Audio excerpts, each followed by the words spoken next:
ರೈತ ಸಂಘಟನೆಗಳು ಒಟ್ಟಾರೆ ಕೂಡಿ ಇವತ್ತು ರೈತರಿಗೆ ಆಗುವಂಥ ಅನ್ಯಾಯದ ವಿರುದ್ಧವಾಗಿ ಹೋರಾಟ ಮಾಡಬೇಕಂತೇಳಿ ಅದನ್ನು ಇದು ಬರುವಂಥ 14ನೇ ತಾರೀಕಿನ ದಿನ ಒಂದು ಹೋರಾಟವನ್ನು ಹಮ್ಮಿಕೊಳ್ಬೇಕಂತೇಳಿ ಅದರಲ್ಲಿ ಮೊದಲನೇದಾಗಿ ಈ ಕಬ್ಬಿನ ಬಿಲ್ ಕೊಡುವಂಥದ್ದಾಗಿರ್ಬೋದು, ಮಹಾರಾಷ್ಟ್ರ ಮಾದರಿಯಲ್ಲೇ ಕಬ್ಬಿನ ಬಿಲ್ ಕೊಡುವಂಥದ್ದಾಗಿರ್ಬೋದು, ಅದೇ ರೀತಿ APMC ರೈತರಿಗೆ ಅನ್ಯಾಯ ಸಾಕಷ್ಟು ಆಗ್ತದೆ. ಆದರೆ ಪ್ರೈವೇಟ್ APMCಗಳ ಜಾಸ್ತಿ ಇದಾಗೋದ್ರಿಂದ ಇದ್ದಂಥ APMCಗಳು ಮುಚ್ಚುವಂಥ ಪರಿಸ್ಥಿತಿ ಇದ್ದಾವೆ.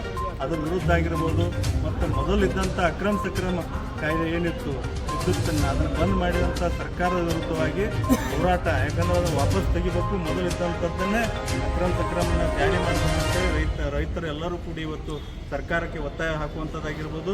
ಅದೇ ರೀತಿ ಮಹಿಳೆಯರಿಗೆ ಏನು ಮೈಕ್ರೋ ಫೈನಾನ್ಸ್ಗಳು ತೊಂದರೆ ಕೊಡ್ತದಾವೆ, ಕಿರುಕುಳ ಕೊಡ್ತದಾವೆ, ಅದಕ್ಕೋಸ್ಕರ ಸಾಕಷ್ಟು ಮಹಿಳೆಯರು ಕೂಡ ನೊಂದಿದ್ದಾರೆ.